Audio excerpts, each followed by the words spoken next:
Voilà, bonjour à tous. J'espère que vous allez vous connecter rapidement parce que je vois encore personne connecté et que, comme j'ai dit tout à l'heure, nous prenons le temps pour nous saluer, prendre le temps de se parler surtout, hein, chose importante, chose capitale puisque les personnes n'ont pas le temps de se parler. En tout cas, on peut parler par SMS, par les moyens techniques que Dieu donne à l'humanité en ce moment, et nous rendons grâce à Dieu pour ça. Mais on n'a pas le temps de se voir pour parler ensemble. Et c'est pour ça que nous connectons une dizaine de minutes avant pour se saluer. Donc, je vois ma nièce là, je vois donc ma fille adoptive. Voilà, donc je salue tout le monde, hein, soyez bénis d'être là avec nous. Je salue Hervé, prédicateur de l'église évangélique baptiste à Joupa-Mouillon. Sois béni, merci d'être fidèle. Je salue aussi la sœur Viviane Copette de l'église baptiste du Vauclin. Bienvenue aussi. Nous te saluons, sœur. Je salue aussi la sœur Paulette Girol. Bonjour, pasteur, contente de te voir. Sois béni. Merci, toi aussi. Je veux saluer Karl aussi et je profite pour saluer toute la famille, Raviton, puisque je sais que vous faites ça des fois ensemble. Je salue Pierrot. Comment vas-tu, Pierrot? Donc, ça va bien? T'es bien confiné? J'espère aussi que donc, les autres sont bien confinés aussi. N'oubliez pas donc de faire un petit coucou. Voilà, donc si vous voyez qu'il y a des personnes que vous connaissez, saluez-les aussi. Je salue la sœur Marie-Madeleine aussi qui regarde, qui était avec nous tout à l'heure dans la réunion de prière sur Skype avec les membres de l'église. Bonjour sœur Nicole, que Dieu te bénisse, la sœur. Voilà, donc je continue donc à dire que c'est un moment que Dieu nous donne, qui nous permet de nous saluer les uns les autres. Et puis d'être content de savoir que les autres sont là, que les autres se portent bien. J'espère que tout le monde se porte bien, vraiment, parce que c'est quelque chose de terrible pour l'humanité. Je vais ouvrir mon micro encore, voilà. Donc c'est une chose terrible pour l'humanité, sachant que les choses sont assez critiques. Je salue mon frère François aussi, prédicateur de l'église, bienvenue. La sœur Myrilla aussi, coucou. Donc la sœur Lisette aussi, que je salue. Tout le monde, tous ceux qui se connectent, je vous salue. Daniel, oh là, je vais bien Daniel, merci par la grâce de Dieu, merci de te préoccuper de ma santé. Je suis très content de voir que tu es là avec nous aussi, sois béni. Effectivement, j'ai même oublié de t'envoyer une invitation, mais effectivement, tu sais déjà, puisque tu es connecté, sois béni, vraiment, ta petite famille aussi. Soyez bénis, donc tous ceux qui nous rejoignent. Nous prenons le temps, il nous reste encore quelques minutes pour nous saluer. La sœur Chabine, elle se reconnaîtra, donc coucou. Alors, à ceux qui ne sont pas de notre église et qui ne sont pas membres de notre église, nous avons aussi un salon Skype hein, où nous pouvons avoir des moments de réunion de prière. Et on a eu un formidable moment de prière, de louange, moment de louange tout à l'heure. C'était génial. Tout le monde a pu prier. On a entendu tout le monde distinctement. Et donc, ça s'est passé dans le calme. C'était une grâce de Dieu. Et ça, vraiment, je vous assure que je peux vous dire que ça me manque, cette histoire de rencontre fraternelle. Vous vous rendez compte, hein? Donc, c'est terrible, c'est terrible. Mais enfin, Dieu fait bien les choses parce qu'il nous a donné la technique. La technique nous permet de nous rencontrer aussi virtuellement, mais quand même. On se rencontre, on entend la parole de Dieu, on voit qu'il y a des personnes connectées, donc on se dit que les gens se portent bien aussi, bien sûr. Donc voilà, donc il nous reste encore 5 minutes de salutations, donc on attend que les personnes se connectent. Salut Johanna, donc, qui est branchée, qui a déjà envoyé le lien aussi, donc de la prédication Facebook sur le groupe de l'église. Donc c'est bien. Donc elle fait son travail. Salut la sœur Marie, donc la deuxième chabine de l'église aussi. Soyez bénis. Donc on est content de vous voir. La sœur Maryse Jox de l'église de Vitry Ah, content de te voir. Hein. Transmets mes salutations à ton pasteur. Je suis heureux qu'il se porte bien et mieux. Et donc, salut les frères et sœurs de l'Assemblée quand tu auras l'occasion, sœur Marisa. Merci d'être avec nous. Voilà, donc je salue aussi la sœur Léa qui nous rejoint. Donc, bienvenue aussi. Le frère José Hippolyte. Oui, salut José. Bonjour, pasteur de la famille Hippolyte. Oui, oui, bien sûr. Salut donc celle que j'appelle ma petite fille aussi. Salut là, on voit cela de ma part, ta petite fille. Et puis, oui, Ozzy, bonjour. Rebonjour Ozzy, hein, parce que, comme j'ai dit tout à l'heure, on a passé un excellent moment de prière sur Skype, hein, sur le salon du Skype de l'église. Alors, à ce propos, je voudrais te dire quelque chose.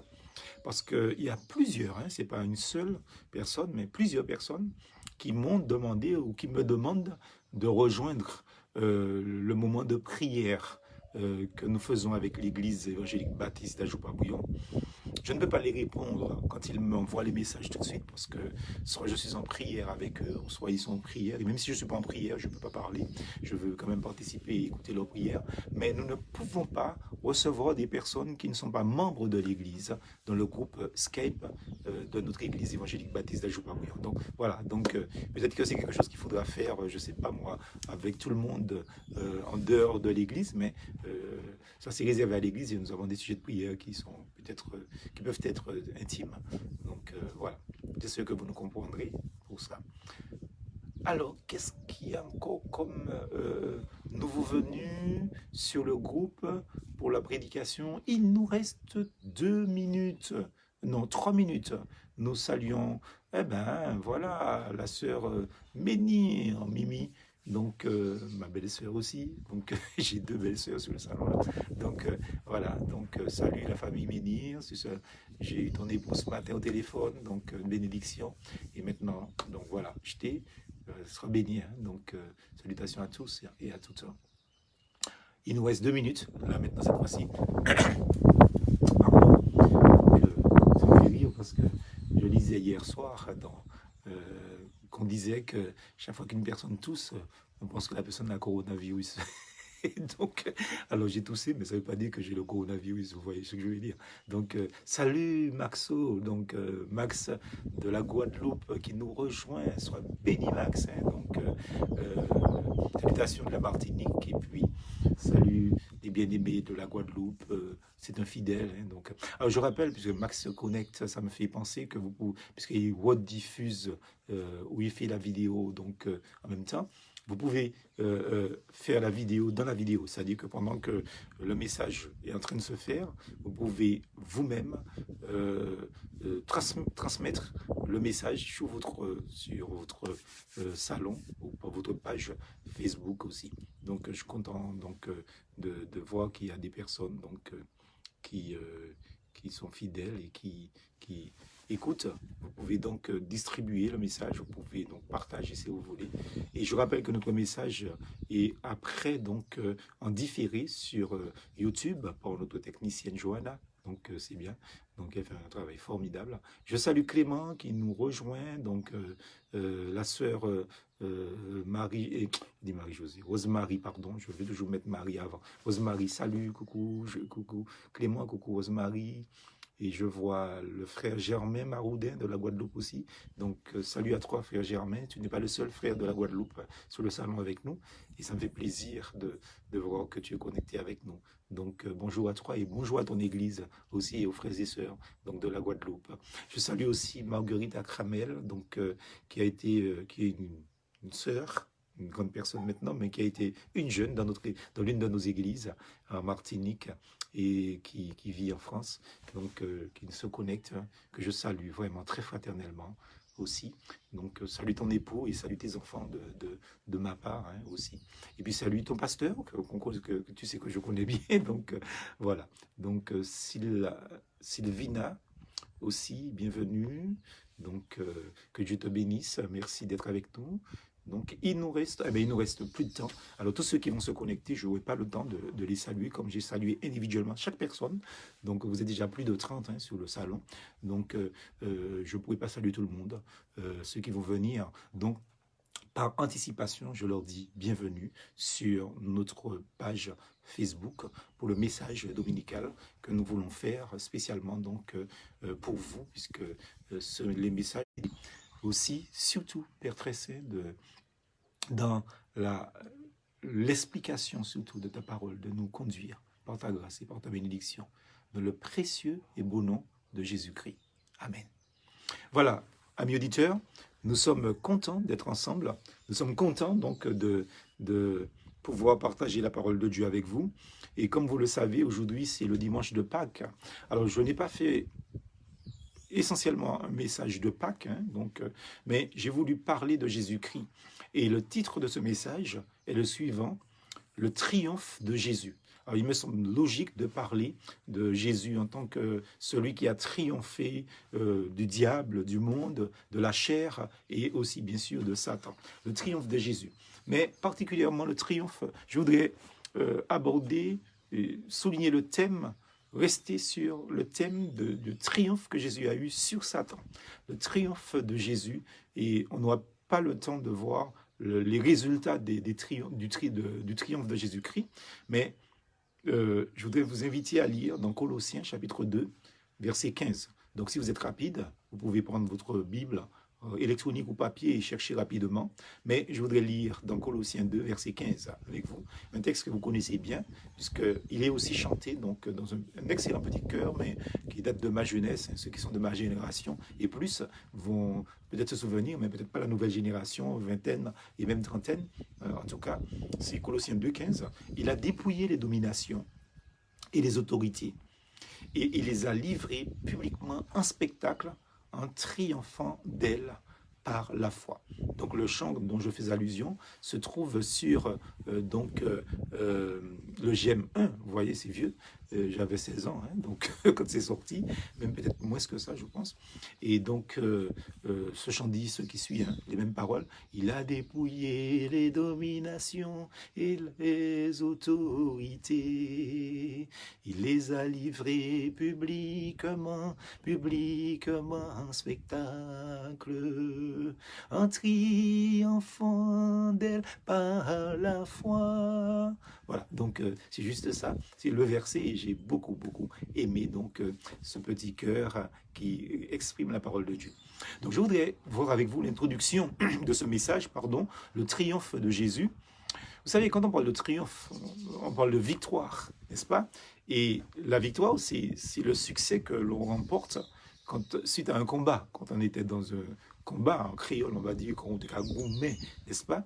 Et la victoire, c'est l'issue favorable pour celui qui a pris l'avantage, en fait, dans une lutte, dans un combat, n'est-ce pas? Mais quand on parle de triomphe, un triomphe, c'est encore plus que une victoire. Un triomphe, c'est décisif, en fait. La victoire est éclatante, elle est absolue, elle est définitive. Quand on a triomphé, après ça, l'adversaire ne peut plus se remettre debout et nous menacer, en fait. Et on se souvient particulièrement, donc, quand on parle de triomphe, des honneurs qui étaient décernés au général romain qui venait de remporter une grande victoire sur ses ennemis quand il rentrait dans Rome. Donc le général, il entrait de manière très solennelle dans la capitale, Rome. Il était là sur un char qu'on appelle le char quadrige, justement. Il était suivi de son armée, mais aussi entre son armée et le général, il y avait les prisonniers, il y avait aussi le butin qu'il avait donc pris sur ses prisonniers. Donc c'est là, on parle de triomphe. Et puis il passait généralement, c'était toute une mise en scène. Il y avait une sorte d'arc de triomphe avec, il passait au-dessous de ça, c'était fleuri, il y avait des lumières qui étincelaient aussi, il y avait des acclamations d'une foule qui était en délire, donc, et on le présentait comme le libérateur. Il était même des fois, comme on a vu dans les choses, dans les lectures de notre enfance, des histoires dans notre enfance, hein, on le mettait des fois sur un char, ou on le faisait monter sur un bouclier, et puis donc il était porté donc en triomphe, on le hissait donc au-dessus pardon, de la foule, de sorte que tout le monde, tout le public, sans exception, puisse voir le général et l'applaudir aisément et abondamment, bien sûr, bien sûr.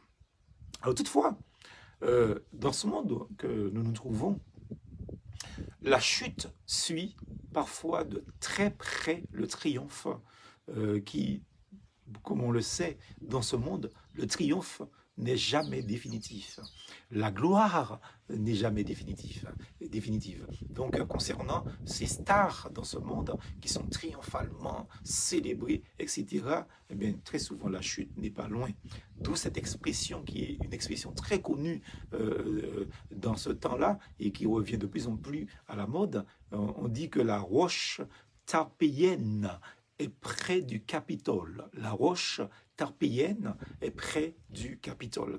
En effet, du haut de cette crête rocheuse, les Romains, ce qu'ils faisaient, ils précipitaient donc ceux qui étaient tombés en disgrâce. C'était des traîtres ou simplement des ennemis vaincus. Vous voyez, les Romains, le général, il avait donc, quand il rentrait en triomphe, il avait les ennemis derrière et l'armée du général derrière, et ils allaient du haut de la roche pour précipiter les ennemis en bas devant leur propre peuple, pour montrer au peuple romain que c'était eux les véritables vainqueurs. Il exécutait donc ces ennemis-là. Donc vous voyez donc, quand on parle de triomphe, d'une certaine manière, on comprendra que ce genre de triomphe humain, qui est si fugitif, si passager, eh bien, ne peut donner qu'une faible idée du vrai triomphe, du triomphe divin, du triomphe complet et définitif de Jésus à la croix du Calvaire. Donc nous désirons nous entretenir de ce thème du triomphe de Jésus maintenant, avec un seul grand point, donc qui sera subdivisé, qui sera divisé en plusieurs petits points. Donc pour une fois, donc, on a un seul grand point dans notre message. Et ce grand point est le suivant. Pour ceux qui prennent des notes, nous l'intitulons Jésus, vainqueur de Satan. C'est sur ça qu'on va rester dans ce message, dans ce grand point, en voyant plusieurs sous-points. Jésus est vainqueur de Satan. Alors, premier sous-point, 1.1, la venue de Jésus dans le monde au règne Satan. Je voudrais vous parler de ça pour que, au départ, pour que vous puissiez comprendre, amis auditeurs, hein, donc c'est des choses importantes, pour que vous puissiez comprendre, en fait, l'immensité de l'œuvre que Christ a accomplie à la croix. Après la chute d'Adam et Ève, de nos premiers parents, dans le péché, Satan, d'une certaine manière, il a facilement, mais avec une facilité incroyable, usurpé les fonctions de chef de ce monde. C'est à partir de ce moment-là que Satan est devenu le prince de ce monde. C'est pas après que les choses se soient dégradées, etc. Satan est devenu le prince de ce monde à partir du moment où il a usurpé donc les fonctions de chef ou prince de ce monde, à partir du moment qu'il a fait tomber nos premiers parents, Adam et Ève, dans le péché. L'homme, ce jour-là, s'est vendu pour rien, dira le prophète Ésaïe. Dans Ésaïe 52, au verset 3, Ésaïe dit « Car ainsi parle l'Éternel, c'est gratuitement que vous avez été vendus, et ce n'est pas à prix d'argent que vous serez rachetés. » Vous voyez, donc, il y a déjà une espérance dans ça. Ce n'est pas à prix d'argent que vous serez rachetés. Donc, vous avez été vendus gratuitement, mais vous serez rachetés, mais pas à prix d'argent. On a une allusion là au phénomène de la grâce, comme je dis ça, au mystère de la grâce, puisque dans cette parole d'Ésaïe, c'est gratuitement que vous avez été vendus, eh bien, ce n'est pas à prix d'argent non plus que vous serez rachetés. L'homme, d'une certaine manière, il s'est lui-même asservi. Il s'est lui-même asservi à la puissance du diable. L'apôtre Paul en parle, et Luc nous rapporte les paroles de Paul dans Acte 10, au verset 38, quand il dit « Vous savez comment Dieu a oint du Saint-Esprit et de force Jésus de Nazareth, qui allait de lieu en lieu, faisant du bien et guérissant tous ceux qui étaient sous l'empire du diable, car Dieu était avec lui. » Donc, vous savez, l'homme est obligé d'obéir au diable. l'homme irrégénéré, l'homme sans Dieu, l'homme qui n'est pas encore converti, repenti à Dieu, il est obligé d'obéir au diable, même s'il se croit libre, même s'il se pense libre, parce qu'il est sous l'emprise, la Bible le dit, qu'il est sous l'emprise ou sous l'empire du diable. Mais le Seigneur Jésus-Christ a été manifesté, nous dit Jean, 1 Jean 3, verset 8, le Seigneur a été manifesté pour qu'il puisse détruire les œuvres du diable. Il faut bien comprendre cela, c'est pour ça que je vais prendre le temps de vous expliquer ça dès le départ. Christ seul, d'ailleurs, a pu dire, dans Jean 14, au verset 30, le chef de ce monde vient et il n'a rien en moi. Voilà la seule personne sur laquelle donc que le diable n'a pas eu d'emprise. Jésus-Christ. Ça, c'est une chose capitale, ça, c'est une chose importante à souligner et à dire de manière, je vais dire, vraiment puissante, parce que si ce n'était pas Jésus-Christ, s'il n'avait pas remporté la victoire sur l'ennemi, aujourd'hui, vous et moi, frères et sœurs, vous et moi, nous serions perdus, mais vraiment perdus. Le combat spirituel contre cet usurpateur,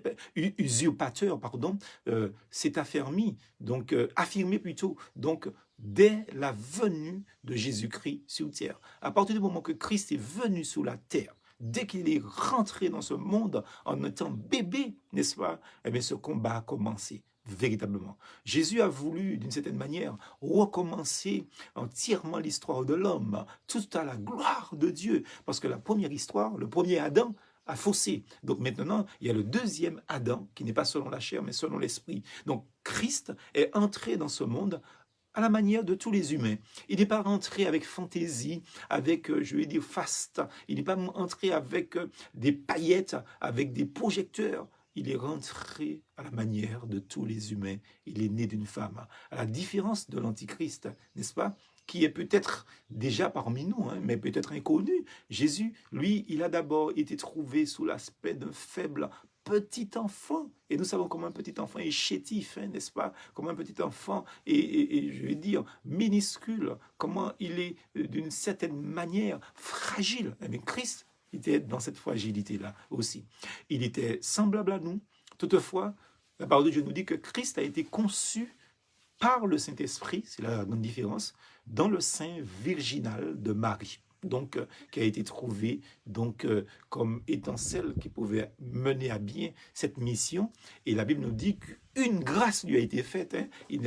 Elle n'a pas été pleine de grâce, comme on dit chez les catholiques. Marie, c'est une grâce qui lui a été accordée, qui lui a été faite, dit la Bible, celle d'être choisie, de porter en son sein donc le Seigneur et Sauveur Jésus-Christ. Après cela, sa mission est terminée. Terminée. Pas de prière donc adressée à Marie. Donc, Christ était sans péché durant sa vie sur la terre. Et, amis auditeurs, il l'est toujours. Il est resté ainsi, sans péché, jusqu'à sa mort. Il y a des tas de textes qui en parlent, mais comme c'est un message, je n'ai pas le temps de lire ces textes avec vous l'un après l'autre, hein, simplement. Donc, Christ était dans le monde, et le monde fut fait par lui, nous dit la Bible, et le monde ne l'a pas connu. Il vint chez lui, et les siens ne l'ont pas accueilli, nous dit Jean, dans Jean chapitre 1er, verset 10. Déjà, vous savez qu'il n'y avait pas de place pour Christ dans l'hôtellerie, nous dit Luc, le médecin bien-aimé du Seigneur, n'est-ce pas? Luc chapitre 2, au verset 7, donc nous apprend qu'il n'y avait pas de place pour le Seigneur, en fait, dans l'hôtellerie. Il est aussi rapidement devenu évident que la présence de Jésus-Christ dérangeait beaucoup, en particulier les principaux sacrificateurs, les scribes, et aussi, bien sûr, le monarque Hérode, et malheureusement des religieux, donc les sacrificateurs parmi les Juifs. Aucun ne s'est montré disposé à accompagner les mages pour aller avec eux se prosterner devant le Messie d'Israël. Vous vous rendez compte, hein? Aucun n'a dit, bon, je vais aller avec vous, on va adorer aussi Jésus. Donc, alors aujourd'hui, la venue du Seigneur Jésus-Christ n'est pas davantage souhaitée dans ce monde. L'attitude de la plupart des personnes qui se disent des professants, des croyants, etc., eh bien, que les gens soient croyants ou non, le retour de Jésus-Christ semble laisser le monde indifférent. Et même au niveau de l'Église, on constate que l'Église a perdu de vue la grande espérance que les croyants devraient avoir. Cette grande espérance si clairement annoncée par l'Écriture, la Bible, l'Évangile, donc la parole de Dieu.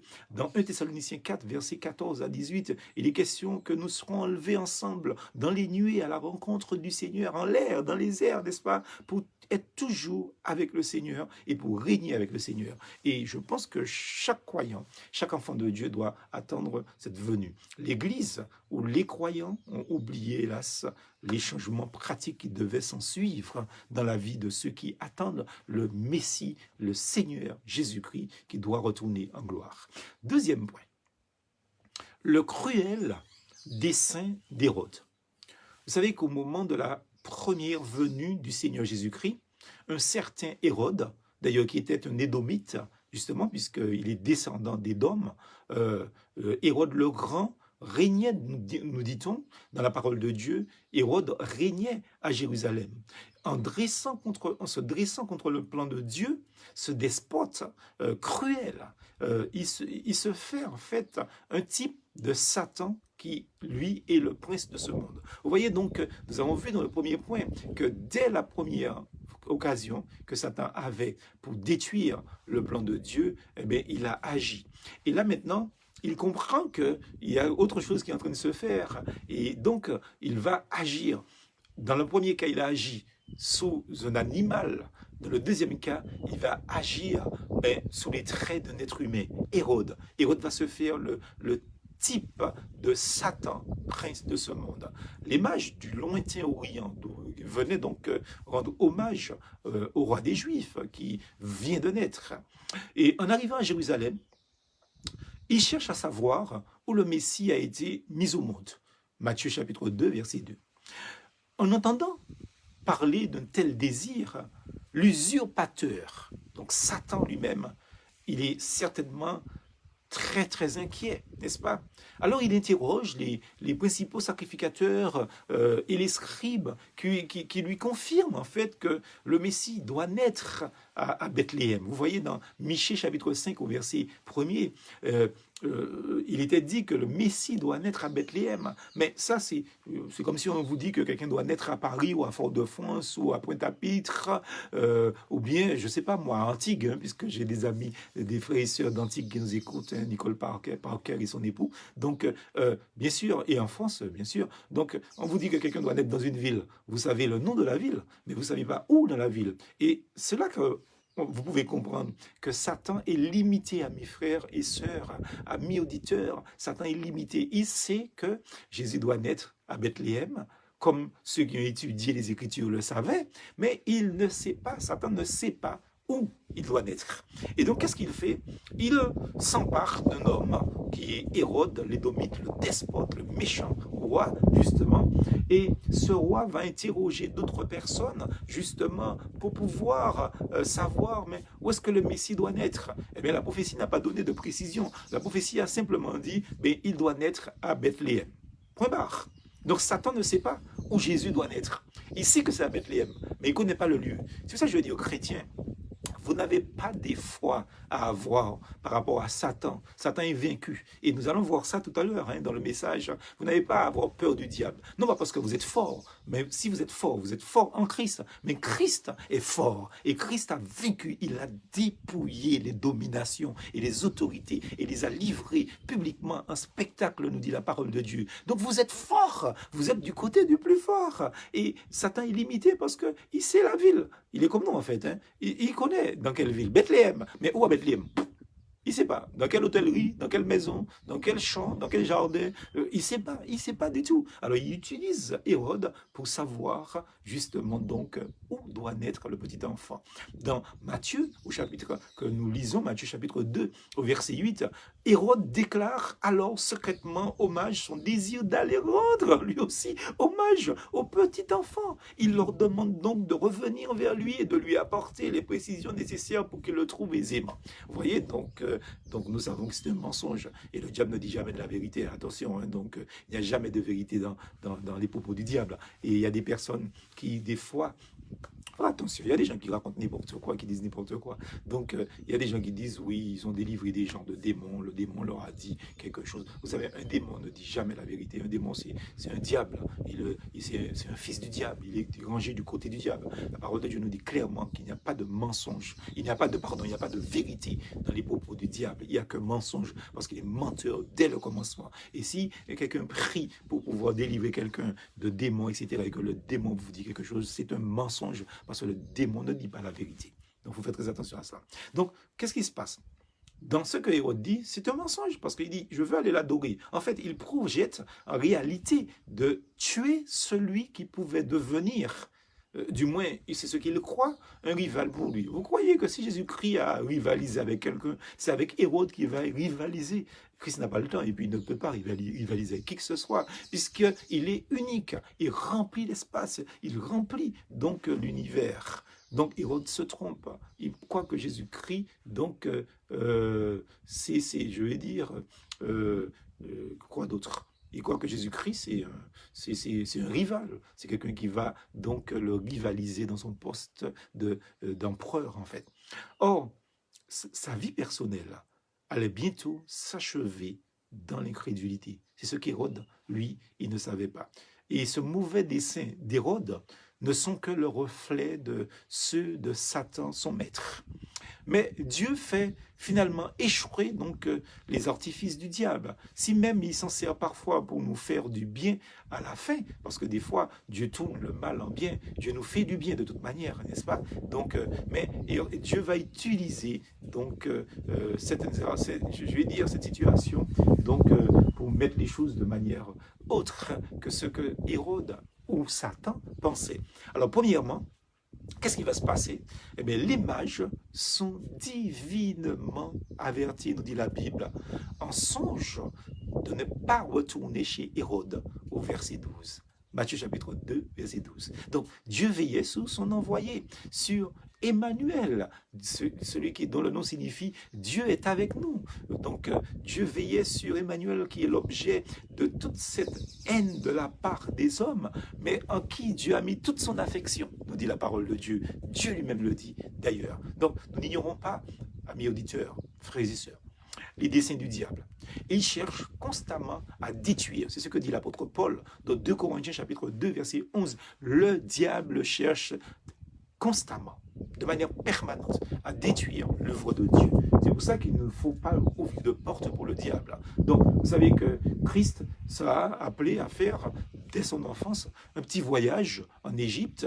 Et ce petit voyage en Égypte, puisque Dieu va demander à Joseph de descendre pour se cacher d'Hérode, justement. Donc, ce voyage en Égypte est le moyen ordonné par Dieu pour soustraire Jésus, son fils bien-aimé, au plan criminel donc d'Hérode. Et c'est aussi une illustration aussi, là, donc de la grâce de celui qui a voulu suivre le même chemin que son peuple autrefois, donc aussi. Vous voyez, donc, parfois, Dieu peut nous faire des détours que nous ne comprenons pas. Même si la route semble s'allonger davantage, mais le détour que Dieu, je dis bien le détour de Dieu, ce n'est pas nos propres détours, attention, hein, attention. Il y a des gens qui se détournent de Dieu, mais les détours de Dieu sont des moyens de protection pour son peuple, sont des moyens de protection pour ses bien-aimés, ses frères et sœurs dans la foi, ou plutôt donc les enfants de Dieu. À proprement parler. Quand je disais frères et sœurs, donc je pensais donc à Christ, bien sûr. Donc Hérode, il découvre le truc. Et se voyant floué, en fait, Hérode est très en colère. Et dans sa rage, il ordonne de mettre à mort tous les petits-enfants mâles de Bethléem. C'est un criminel. Vous savez, quand Satan commence à agir, eh bien, il n'agit jamais avec gentillesse. Il faut le croire. Donc, Hérode croit ainsi faire aboutir ses plans sanguinaires, criminels contre Jésus. Et Satan derrière la scène, d'ailleurs, parce que Satan est toujours derrière le rideau, donc mais Satan sait bien que la semence de la femme, parce que ça a été annoncé, doit lui briser la tête, justement. Genèse chapitre 3, verset 15. Il sait ça. Et aussi, donc, il fait tout son possible pour retarder l'exécution d'une telle sentence à son égard. Mais c'est en vain, c'est en vain. Jésus triomphe. Vous savez, le moment venu, un autre ange est envoyé vers Joseph pour l'avertir de la mort d'Hérode. Vous voyez, celui qui cherchait à tuer Jésus, eh bien, il est éliminé, tout simplement. Il est mort, n'est-ce pas? Et donc, cet ange va va ordonner à Joseph de retourner avec le petit enfant, de retourner avec la mère du petit enfant dans la terre d'Israël, dans les versets 19 à 23. Et donc, Joseph obéit. Donc, c'est un homme vraiment obéissant.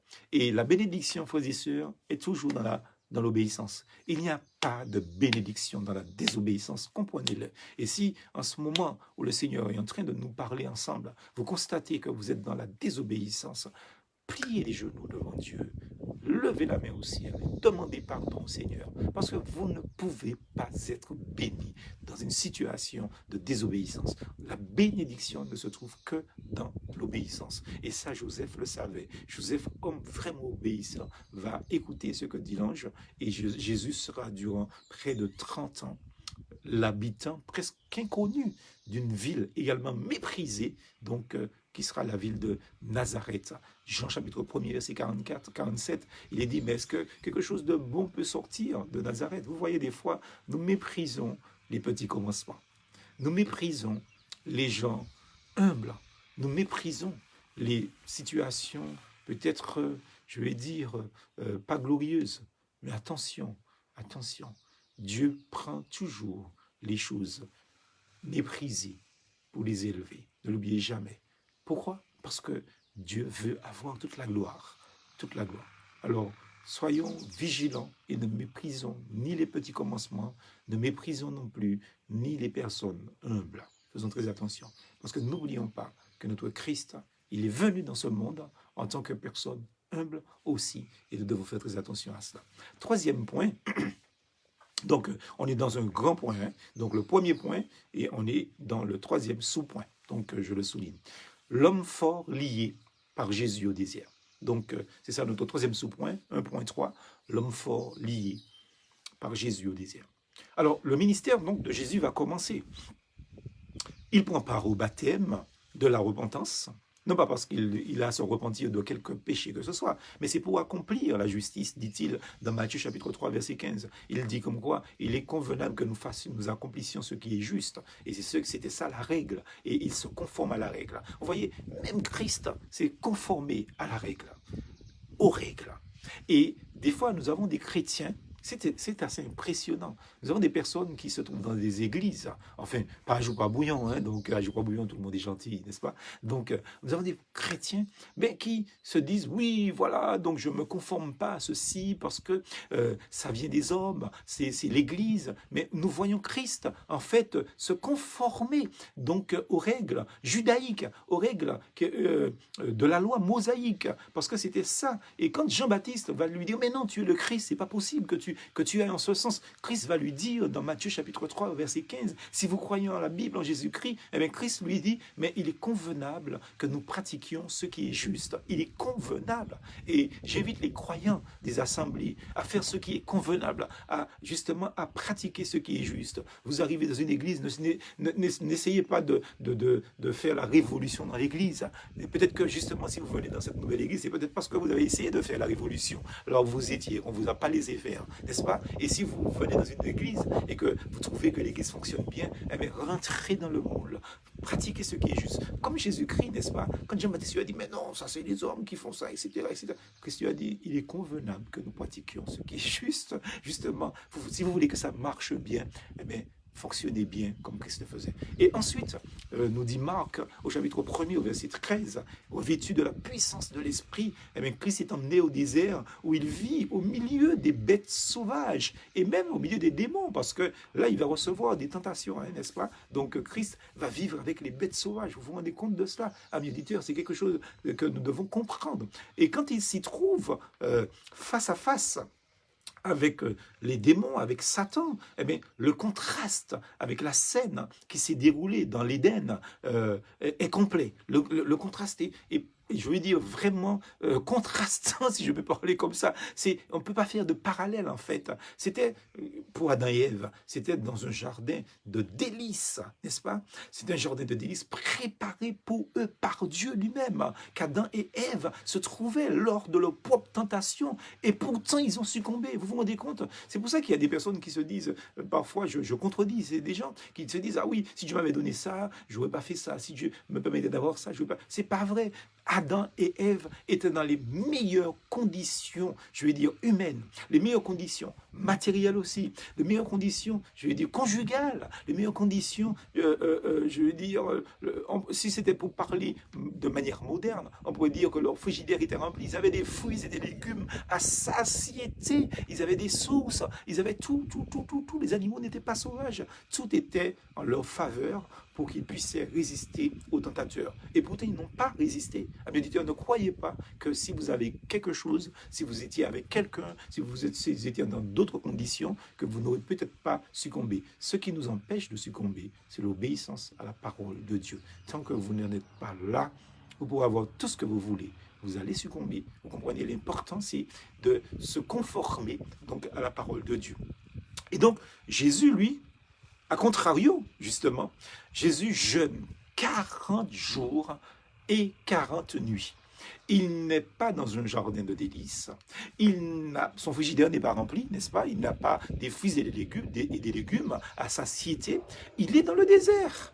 Et il a affaire avec les bêtes sauvages et avec le diable en personne, avec ses tentations, avec ses ruses, fondées sur ce qui caractérise en fait ce monde dans lequel nous vivons. Parce que c'est ce que nous dit 1 Jean chapitre 2 au verset 16. Il est dit car tout ce qui est dans le monde, la convoitise de la chair, la convoitise des yeux et l'orgueil de la vie ne vient point du Père, mais vient du monde. Vous voyez? Donc tout ce qui caractérisait, tout ce qui caractérise donc le monde, là, est face à Christ, avec le diable en plus, n'est-ce pas?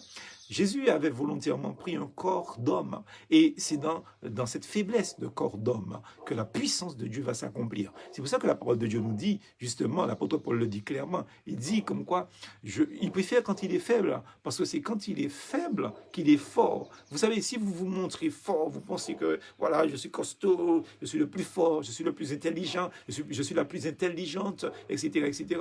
Dieu va vous laisser dans votre sort parce que vous pensez d'une certaine manière que vous êtes tellement fort, vous êtes tellement puissant, vous êtes tellement intelligent, vous n'avez besoin de personne, vous n'avez pas besoin de Dieu. Et Dieu va utiliser des choses qui peut-être peuvent être naturelles, n'est-ce pas? Comme la maladie, hein? La maladie est naturelle, mais ce sont des moyens que Dieu permet pour vous montrer que vous êtes faible, pour me montrer, pour nous montrer que nous sommes des hommes faibles. Et Christ, dans cette faiblesse humaine, donc était faible face à l'ennemi. Alors pour résister victorieusement à Satan, Jésus se sert d'une arme invincible.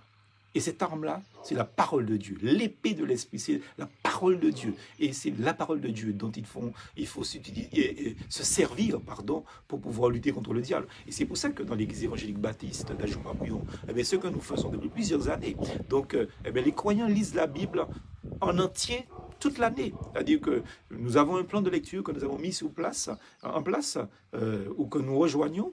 Et puis, tous les jours, nous lisons 4, 5 chapitres de la Bible de manière continue. Et le 31 décembre, on a fini de lire la Bible entièrement parce que c'est la parole de Dieu qui est l'arme, je vais dire, invincible pour combattre Satan. Par 3 fois, Jésus, il cite l'Écriture. Par 3 fois, il répond au diable en citant les Écritures. Et comment est-ce qu'il va dire ça? Dans Matthieu chapitre 4, verset 4, verset 7, verset 10, comment il est écrit. Quand Satan va lui dire, il est écrit, Jésus va lui dire, il est aussi écrit. Vous voyez, donc c'est important de connaître la parole de Dieu. Et Satan, d'une certaine manière, c'est le singe de Dieu. Il cherche à imiter Dieu en se servant à son tour d'un psaume. Par exemple, mais sa citation est tronquée, mais vraiment tronquée. Donc, cette habilité du diable est pour nous une mise en garde. Le diable n'est pas un idiot, amis auditeurs, il faut faire très attention. Et j'aime à dire que le diable a des siècles et des siècles d'expérience du cœur de l'homme. N'essayez pas de jouer avec le diable, ne tentez pas le diable. Satan sait fort bien se déguiser en ange de lumière. Et ses envoyés savent se présenter en serviteurs de justice, d'ailleurs. Dans 2 Corinthiens chapitre 11, au verset 14 et 15, la parole de Dieu, l'apôtre Paul le dit, il se déguise en ange de lumière, en serviteur de justice, etc. Aujourd'hui, il y a une foultitude de pasteurs qui parlent que d'argent, que d'argent, que d'argent. Eh bien, la parole de Dieu nous dit que le véritable pasteur, il parle de la parole de Dieu, amis auditeurs. Il faut comprendre cela. Et vous qui me connaissez, vous le savez. Hein? Donc, Dieu me donne la mission de parler de lui. Et Dieu nous donne la mission d'aimer notre prochain. Et quand vous aimez quelqu'un, vous ne cherchez pas à le dépouiller, vous cherchez plutôt à le faire s'épanouir dans la vie. Aujourd'hui, ces anges de lumière, ces prophètes de tout ordre, ces docteurs, etc., ces serviteurs, soi-disant de justice, eh bien, ils sont habillés, ils sont nommés de toutes sortes de noms esthétiquement fantaisistes et pseudo-divins. D'ailleurs, vous voyez des gens qui s'appellent justice de lumière, justice de ceci, etc., rayon de ce par-là, rayon de... Non, il faut faire très attention. Quand Paul, je vous dis quelque chose d'important, quand Paul, l'apôtre Paul, dans sa vision, quand il demande à Jésus, « Qui es-tu, Seigneur ?» Vous voyez donc, parce que Paul a eu une vision, hein, n'est-ce pas, sur le chemin de Damas. Quand il va répondre, le Seigneur, quand Christ répond, vous voyez que le Christ, il dit quelque chose d'autre que « Je suis Jésus ». Acte chapitre 9, vous voyez. Donc, il y a des gens qui prennent des noms, ceci, des noms cela. Et même sur Internet, même sur Facebook, hein, je regarde des sites de certaines personnes.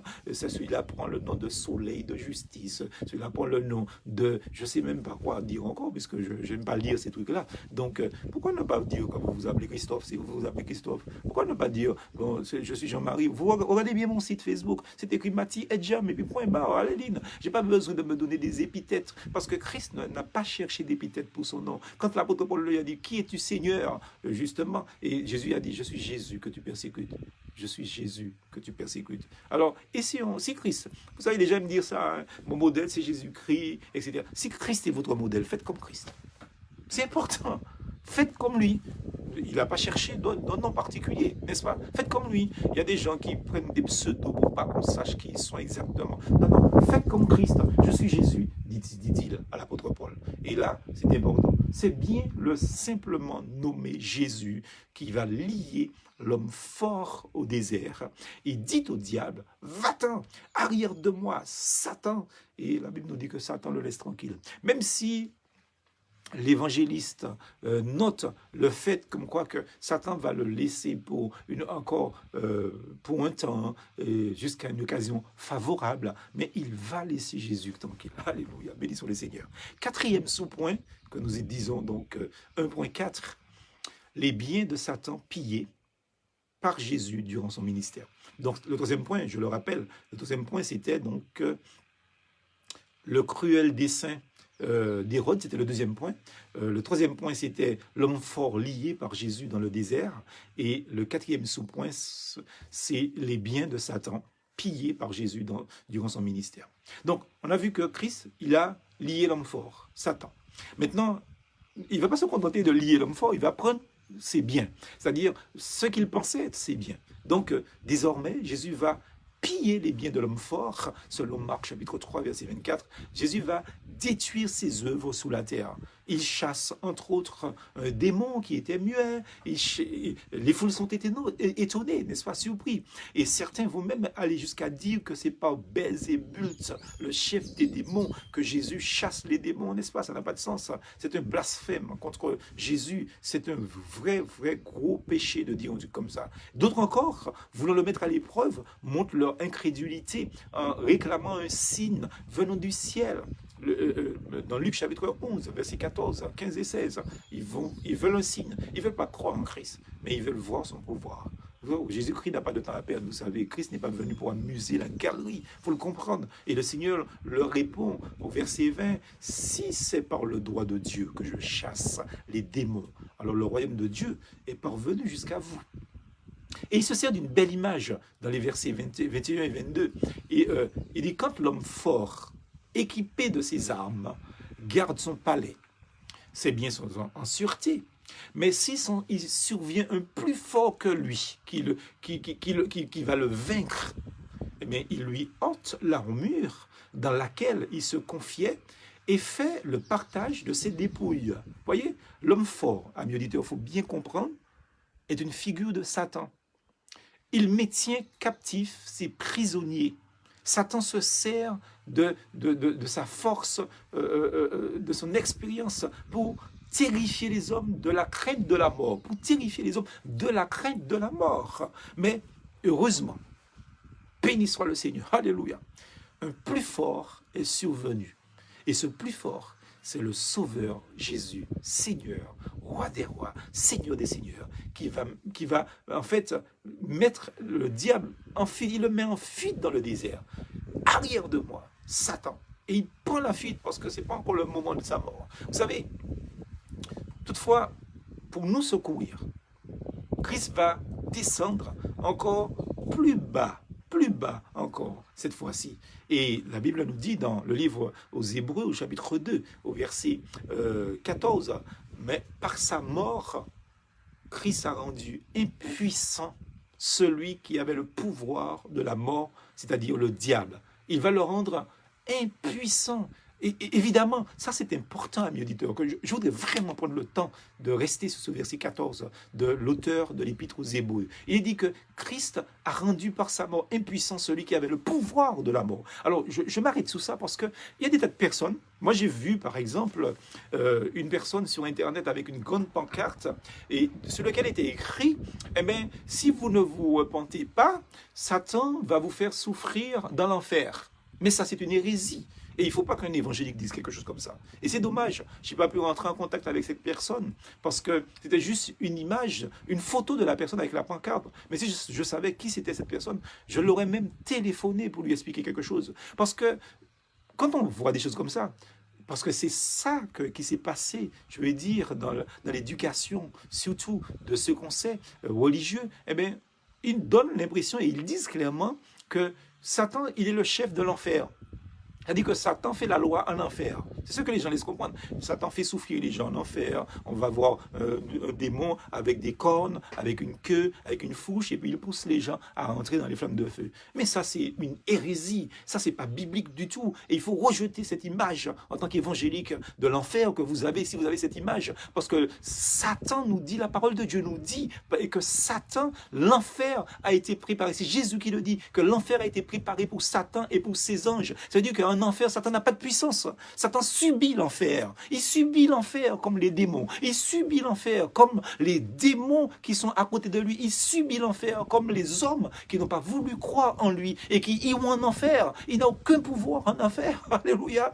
Parce que la Bible dit là qu'il a rendu impuissant celui qui avait le pouvoir de la mort. C'est-à-dire que Satan a le pouvoir de la mort dans le sens comme quoi il aveugle les gens et il détourne les gens de la parole de Dieu, ce qui fait que les gens ne se convertissent pas. Donc il a pouvoir sous ces personnes-là. Mais Christ a pris ce pouvoir-là, de sorte que ceux qui se confient en lui, ils peuvent sortir sous le pouvoir du diable et croire en Jésus-Christ et avoir la vie éternelle et ne pas avoir la mort éternelle. Et dans ce sens-là, eh bien, le pouvoir qu'il avait justement donc du diable, que le diable avait, il avait le pouvoir de la mort, c'est ça. C'est-à-dire c'est le fait de tromper les gens. Mais en enfer, Satan va mourir en enfer comme tout le monde. Ça, il a péri en enfer comme tout le monde. Il sera comme n'importe qui en enfer. Vous comprenez ça? Jésus a triomphé du diable. Vous comprenez ça, amis auditeurs? Ça, c'est important que vous puissiez comprendre ça. Satan n'a aucun pouvoir. Et c'est pour ça que Satan a doué Jésus, pardon, au nom de Jésus. Amen. Jésus a doué de certains de ses serviteurs de cette capacité de prier pour des personnes possédées de démons, et les démons sont chassés au nom de Jésus, non pas par les serviteurs, mais par la puissance qui agit en eux, parce que Jésus a rendu impuissant celui qui avait le pouvoir sous la mort. Le diable n'a plus de puissance face à Jésus-Christ. Jésus-Christ l'a vaincu. Et Jésus va délivrer les captifs qui étaient tenus en esclavage durant toute leur vie, nous dit l'auteur de l'Épître aux Hébreux, chapitre 2, au verset 15. Et ça, amis auditeurs, quand vous êtes avec ce Seigneur-là, quand vous êtes avec ce Dieu-là, vous n'avez rien à craindre, vous n'avez personne à avoir peur, parce que Jésus a triomphé du diable. Il a dépouillé les dominations et les autorités et les a livrés publiquement en spectacle. Alléluia, béni soit le Seigneur. Cinquièmement, l'opposition farouche de Satan et de ses agents. Ça aussi, c'est important, il faut qu'on le dise.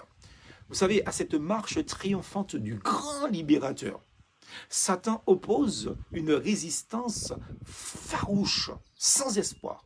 Pendant tout le ministère du Seigneur Jésus-Christ, eh bien, Satan se sert surtout d'hommes qui sont encore sous sa coupe, sous sa domination. Et il continue d'agir encore, encore aujourd'hui, là, à l'instant, à la minute où je vous parle, il continue à agir comme ça. Jésus a rencontré tout au long de sa course la contradiction des pécheurs contre lui-même. C'est ce que nous dit l'auteur de l'Épître aux Hébreux, au verset 3. Donc, des méchants ont cherché à l'enlacer dans ses paroles. Des méchants ont essayé de piéger le Seigneur très souvent, de manière très habile et souvent avec beaucoup de flatterie. Satan aime flatter, vous savez ça, vous faire attention. Donc, ils ont traité même de séducteur. Jean chapitre 7, verset 12. Ils ont traité Christ de buveur. Ils ont traité Christ de toutes sortes de noms. Ils ont même dit que Christ était possédé. Vous vous rendez compte? C'est par Belzébuth qui chasse les démons, disait-il. Et à maintes reprises, ils ont cherché à le tuer. Ils ont fomenté des complots contre le Seigneur Jésus-Christ, mais sans succès d'ailleurs. L'heure de son sacrifice expiatoire n'était pas encore venue, nous dit-il. Jésus était hors de portée de leur machination perfide, jusqu'au moment où l'heure est venue. Jean chapitre 17, verset 1er. Père, l'heure est venue, glorifie ton Fils, afin qu'il te glorifie. Alléluia. Il a été jusqu'au bout, et nous devons aller jusqu'au bout de notre pèlerinage terrestre, de notre mission pour le Seigneur.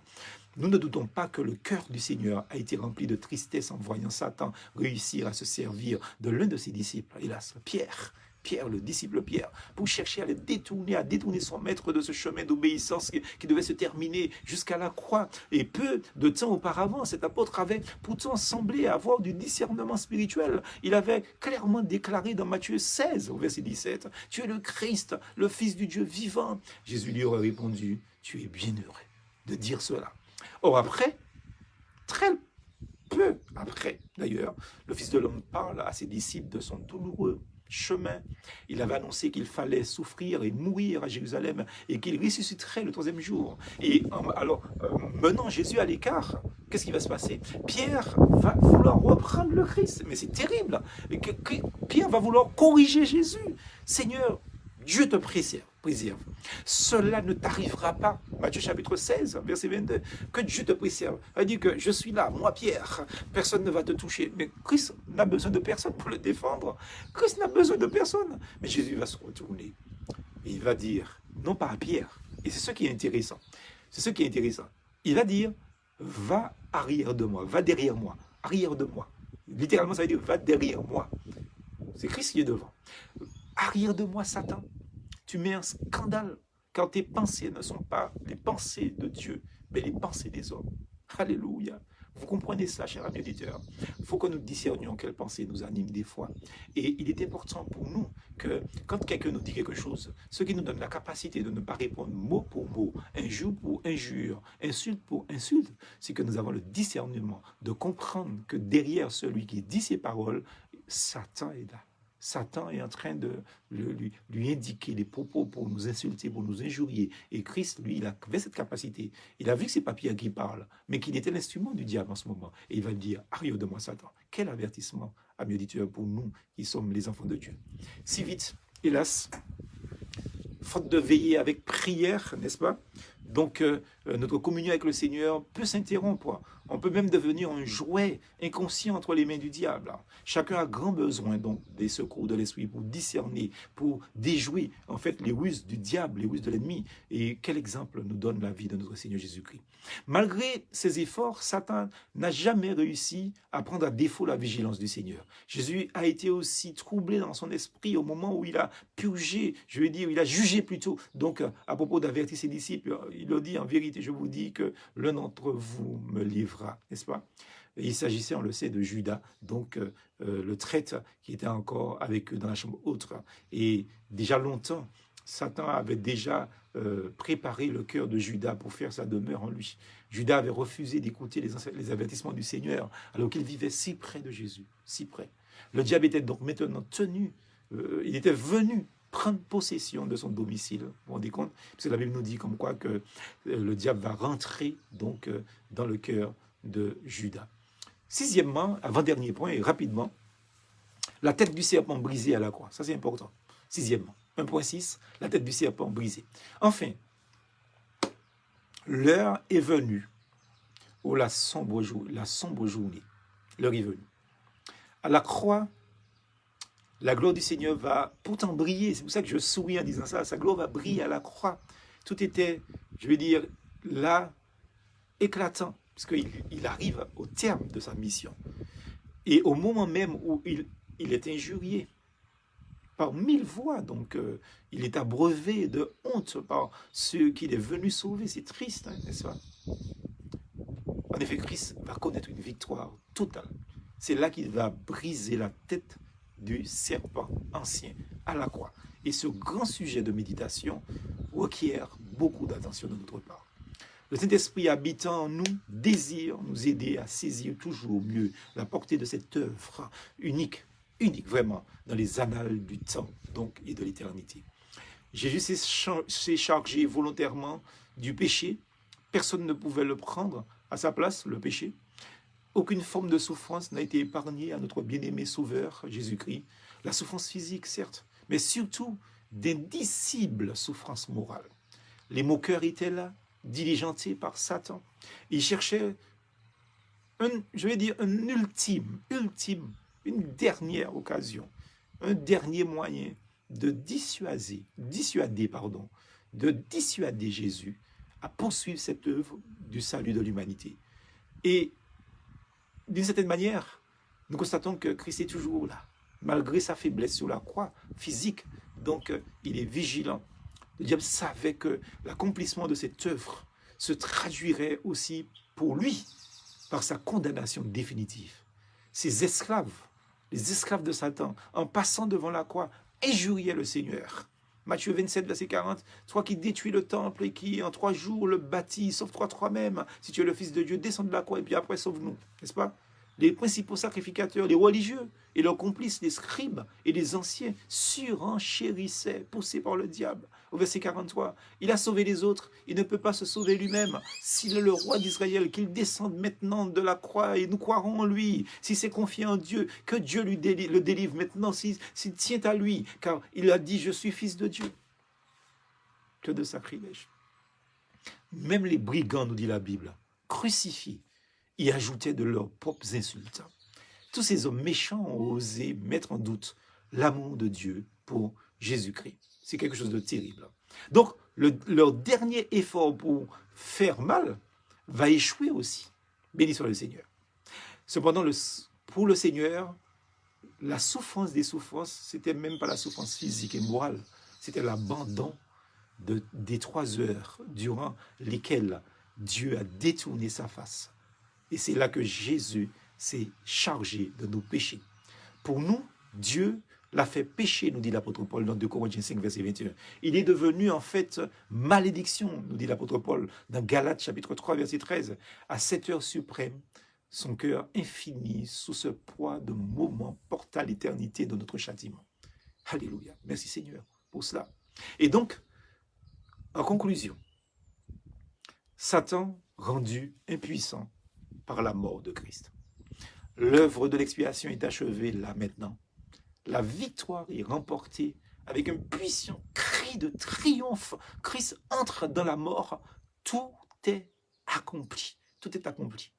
La croix où un moment Satan a cru réussir à accomplir ses mauvais desseins marque la défaite publique et totale de Satan et le triomphe total de Jésus-Christ. C'est pour ça que nous, les évangéliques, nous chantons « La croix reste debout ». Alléluia. C'est la marque de la défaite du diable. Dieu donne aussitôt des preuves remarquables d'une si grande victoire. Il déchire de haut en bas le voile séparant le lieu saint du lieu très saint dans le temple de Jérusalem. Un chemin nouveau et vivant est désormais ouvert pour l'homme. Dorénavant, l'homme peut entrer dans la présence de Dieu avec une pleine liberté, nous dit l'auteur de l'Épître aux Hébreux dans Hébreux chapitre 10, verset 19 à 21. Maintenant, c'est Christ qui est le chemin. Donc, c'est Christ qui est l'accès à Dieu. C'est pas le sacrificateur, c'est pas le souverain sacrificateur, c'est Jésus-Christ.